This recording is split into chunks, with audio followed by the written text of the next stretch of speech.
Hey, how's it going, everybody? It's Shaun from Zoobox, and today we're going to be talking about Hail Caesar from 2016, the Coen Brothers film. Ethan and Joel, they both directed and wrote this film. It stars Josh Brolin, George Clooney, Alden Ehrenreich.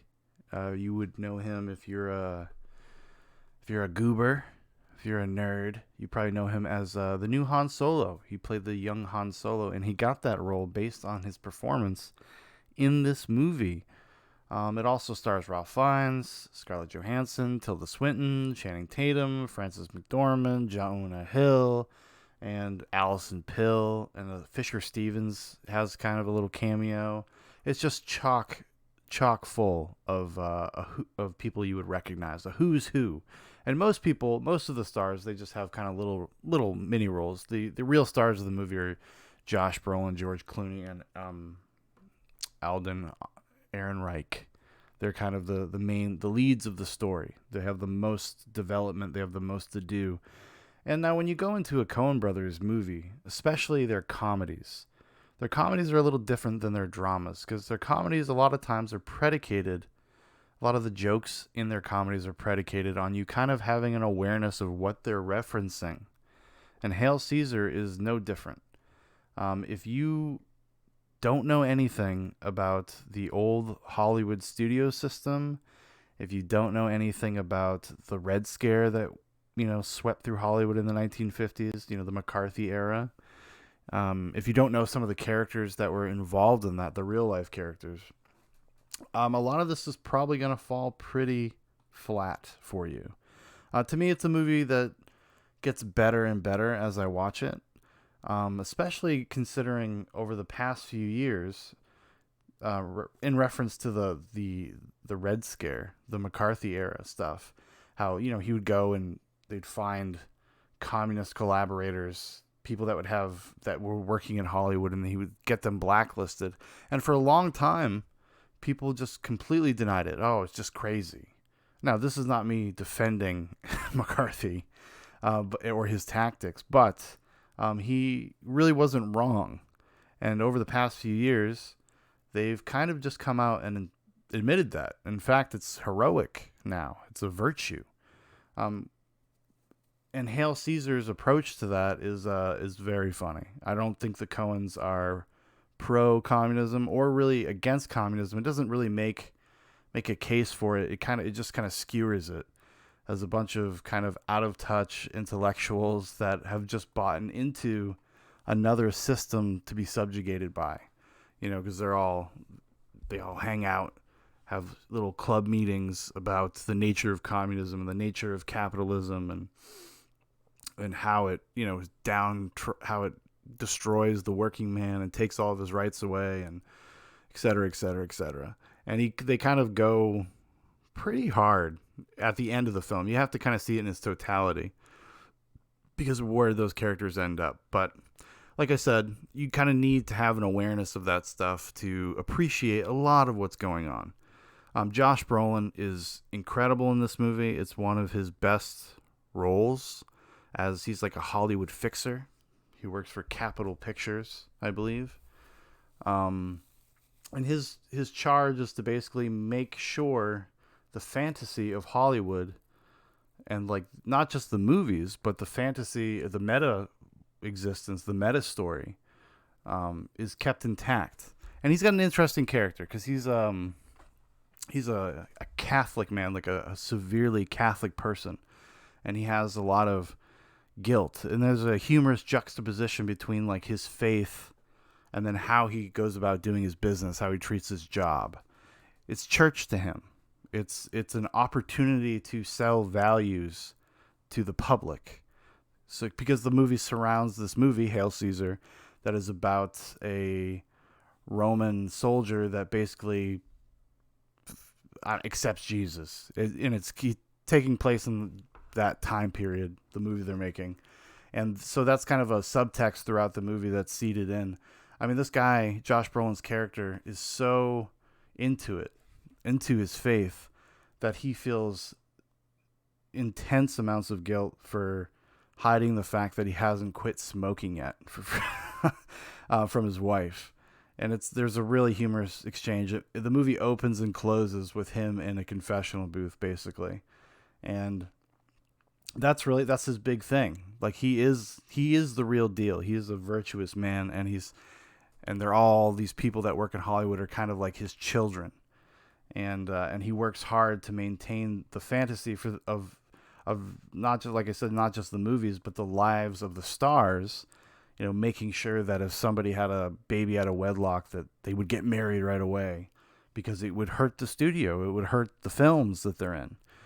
Suddenly, the integrity would be broken somehow, and he tries to maintain the integrity, the illusion, because he wants his pictures to be not just financially successful, but like spiritually successful.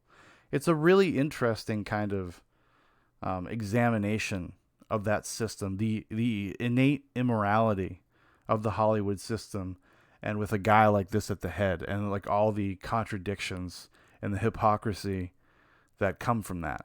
It's a great great movie. It's really funny. Everybody, it just knocks it out of the park, and it's a real, kind of in a weird way, it's a real love letter to that era and the kinds of movies that were made at that era. There's extended sequences. There's a couple musical sequences where they just do it. They just do a musical sequence from a movie from the 1950s, and they're great. And they're great. It's I don't know if it's their best comedy, the Coen Brothers. Certainly, it's it kind of like belongs in the same category as something like Intolerable Cruelty comes to mind. Even maybe The Lady Killers, which is probably the lesser of their comedies, but it kind of belongs in that vein of their work, where it's just not for everybody. It's very idiosyncratic. It's very based on kind of having an awareness of what they're referencing, like I said. They make movies for adults, for lack of a better way to put it. They're not interested in doing anything broad or pandering to anybody. And that's what I've always really liked about the Coen Brothers. That's true in everything that they do. They're the type of filmmakers, the type of like auteurs that do exactly what they want to do. They make movies for themselves, which I think, honestly, as an audience member, as just a consumer, I prefer that. All my favorite directors are like that. They don't. I want to see what they think. I want to see their worldview. I want to see their story. I don't want a story that caters to me specifically. And it's nice not to be treated like a moron, Because when I picked to watch this movie, it was very, very like random. My wife and I were sitting there.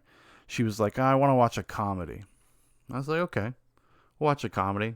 Go on Netflix, scrolling through the comedies that are available, and a lot of what came up were the newer Netflix comedies, and just nothing appealing about any of them. There's a new one, a brand new one that was supposed to be in theaters, but then got released. The Netflix bought it and put it out just the other day, called The Lovebirds, and it was directed by Michael Showalter. And if you don't know who Michael Showalter is, he is one of the founders of the comedy troupe The State, and they have an MTV show, and a lot of the State, they all broke off and did their own things, like Viva Variety. There was Reno 911, which is probably the most successful kind of branch of that.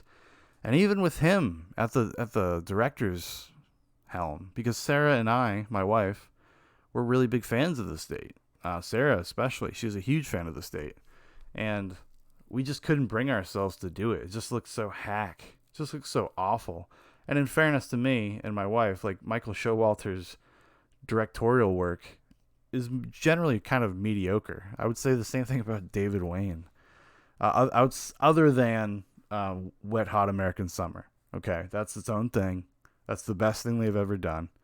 The sequel series they did for Netflix, it's okay. It was okay. I think they should have left well enough alone. To be honest, I think that movie just achieves its goals perfectly. It didn't need to have a sequel, but the sequel is worth watching. It's worth checking out for sure. But back to Hail Caesar. Everybody's great. George Clooney should only do these kinds of movies now. It's just him having fun. He really embraced the kind of character he was playing, the kind of caricature of the Hollywood man, the older Hollywood man of the 1950s, who's kind of an idiot. And I think that's one of the really the funny things, the through lines of the movie, is that it just kind of says like all actors are morons, and they have nothing inside. They're just hollow. They're just hollow people that you fill. The directors fill. Um, Ray Fiennes has an awesome. He plays like was it Lawrence, which is a great little piece of alliteration there, because everybody always fucks up his name. This really pretentious like British director who likes to make his costume dramas, and he was so funny. He was so funny because was it Alden Ehrenreich is like a cowboy actor, and like in the traditional sense where he like plays guitar and rides horses and stuff, but he's kind of a bad actor. And the studio wants to make him a star. They want to build him up.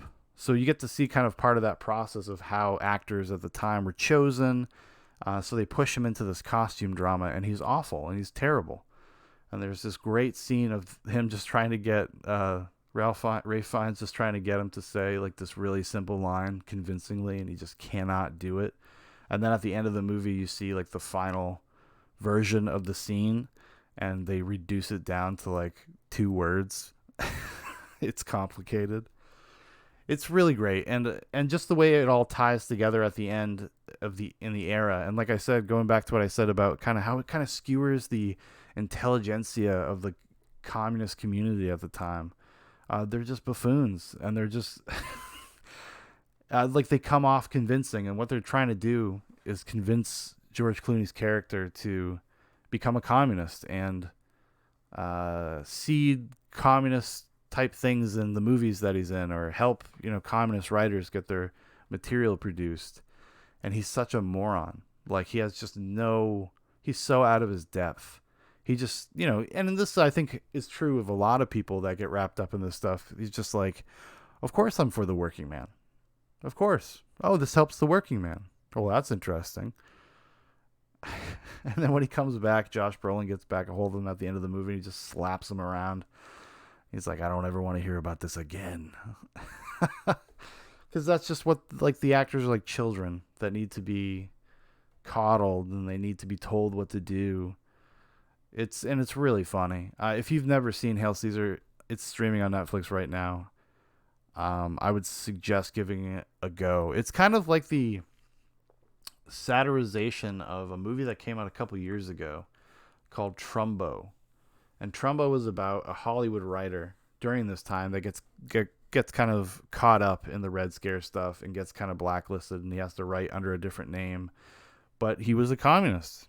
He was an avowed communist, and he purposely wrote communist subtext into all of his stories, and he was a big Hollywood writer at the time, and he's kind of like seen as the hero for for standing by his convictions, by holding up communist socialist values.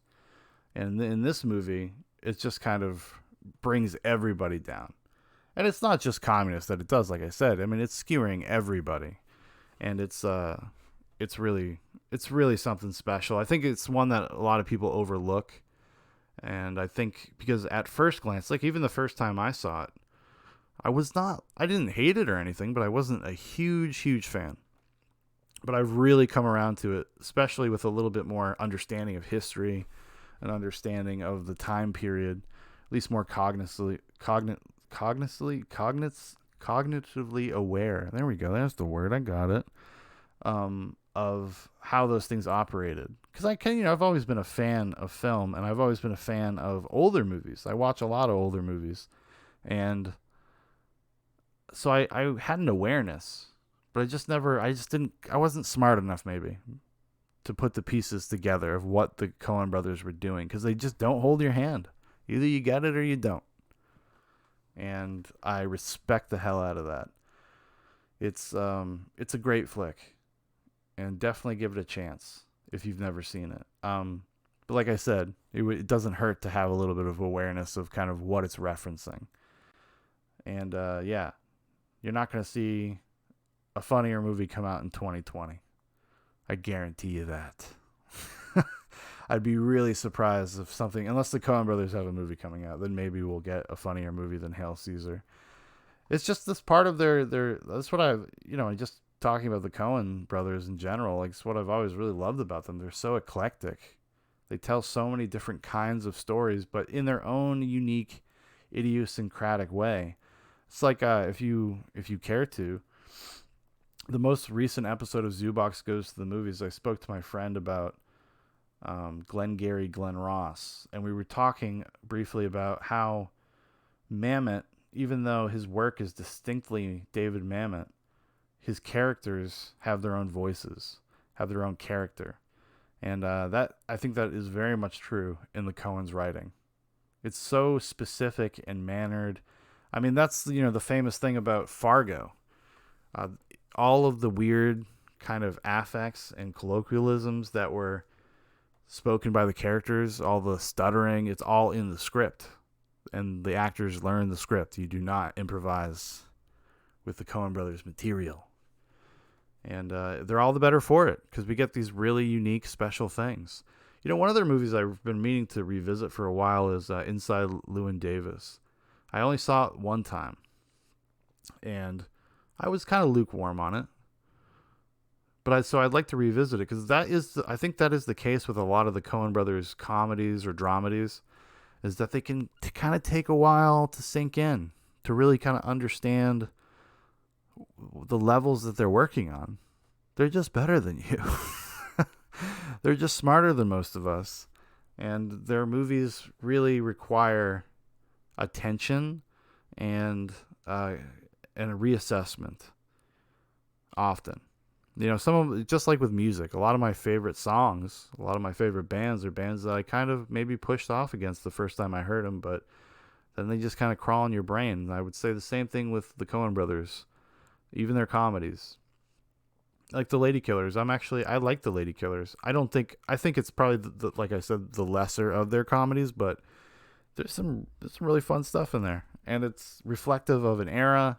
And the more you know about that era, the more you know about the original Lady Killers, because Lady Killers is technically a remake, the better the experience is. You got to get on their level. They're not going to come down to yours.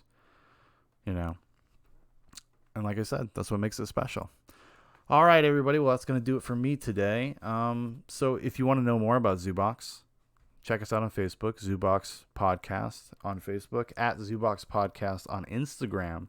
A lot of memeing, a lot of just joking around. The other guys have started to utilize Instagram, so you're going to see some posts from them. Try to get the Zoobox family involved in everything.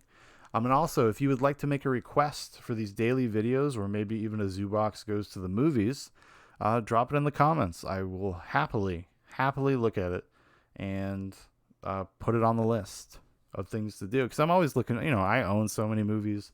I have so many access to so many streaming services and whatnot. It's nice to have a guide sometimes. If somebody could say, hey, could you watch this? My job is done, and I don't have to think about it. I can just go for it. Anyways, thanks for watching. Thanks for listening. And we will talk to you real soon.